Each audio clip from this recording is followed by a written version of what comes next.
Sage Wanderer here, and welcome to my van down by the river. It's time for story time with Uncle Sage.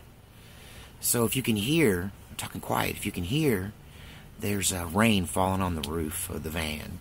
And that's why I love sleeping in this old van when it's raining. Man, I sleep so good. I just sleep like a baby.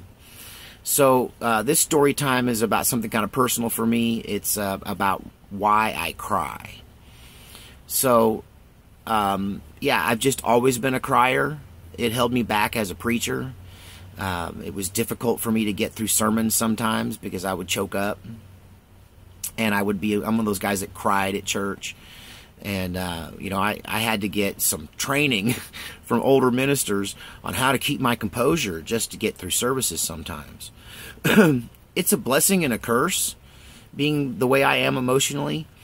And, it has helped me romantically. I gotta say, I think a lot of times women find it a refreshing change because so many guys can't express their emotions, and you know, but I'm still a manly guy. You know, I go fishing and hunting and whitewater kayaking, and you know, I shoot guns, and you know, if it's exciting, you know, I'm out doing it. At least until I started getting old, and it hurts to go out doing it more, more and more all the time. But I still do as much as I can. And, but, you know, it's got me, being a crier has gotten me a lot of ridicule from men, too. I mean, especially down in Texas. They just don't understand it. Sometimes it makes them nervous, you know. And, but even as a little child, you know, I was a crier. Not for, like, pain or anything. I'm the kind of kid that, you know, you could punch me right in the mouth and I'd spit out teeth and go, okay, what do you got next? And I have a really high pain threshold, so, you know, I don't hardly even cuss when I mean, it's legendary, really, my pain threshold. You know, I've stood and talked to people in the emergency room with, you know, a bone exposed. And they were like, what's wrong with you? And then I'd reach out and show them my leg where you can see my tendons going like that, so I don't mean to gross you out. And they'd be like, oh my gosh, you need to get back here. You're bleeding on the floor, you know. And, because I have a high pain threshold, you know, I can take it, but not emotionally. Emotionally, I have a low pain threshold, and even as a little kid, I'm the kind of kid that would get upset if we got into a fight and we're fist fighting, and I'm the kind of kid that would be crying while I'm pounding you, because you know, all I'm thinking is, why did you make me fight you? I just wanted to be your friend, you know. So, how did I get like this? Well, I was definitely born this way. But I believe it's from a prayer. Do you believe in the power of prayer? You know, I think a lot of people out there of every religion believe in the power of prayer. And so my mom was a praying woman. And what you have to know about my old man, the Marine, and the preacher, was that he was tough as nails, and he had an emotional callus a mile deep. I mean, this guy, yeah, if he ever teared up, you knew it was a big deal. And I mean, I maybe saw him tear up 3 times in his whole life.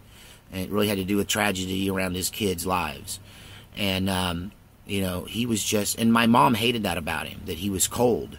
He was an emotional stone.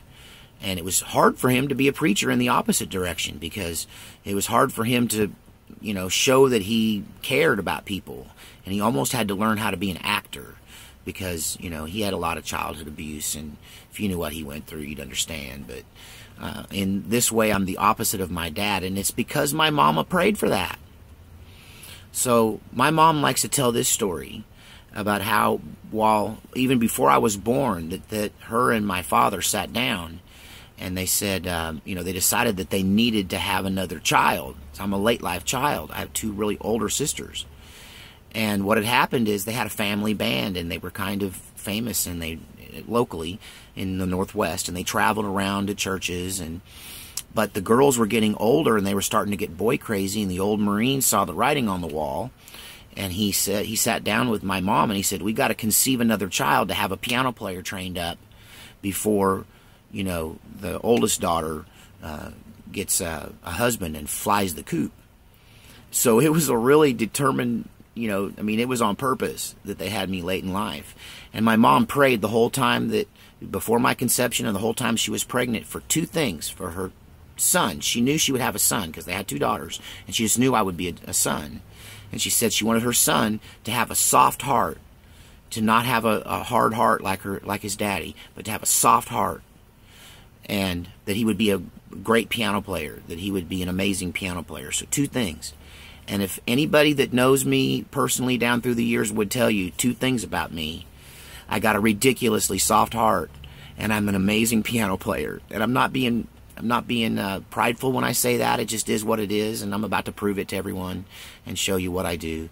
Even though my hands aren't as quick as they used to be, I'm not as good as I once was, but I'm as good once as I ever was. Even though I'll probably have to spend a couple days warming up. I know I promised I wouldn't, but you know, the next somewhere in this record's got to be that I'm making here on YouTube has got to be a piano piece. So that's coming soon.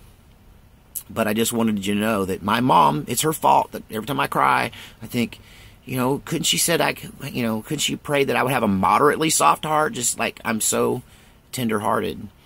And you know, I'm not ashamed of who I am, and I'm not ashamed to cry. Although I try to cut back on it, because, I mean, sometimes it does get ridiculous. But, you know, when I talk about things that move my heart or move me spiritually, I cry. So, weird little rainy day, sage wonder or story time for you. Thanks, guys. Talk to you next time.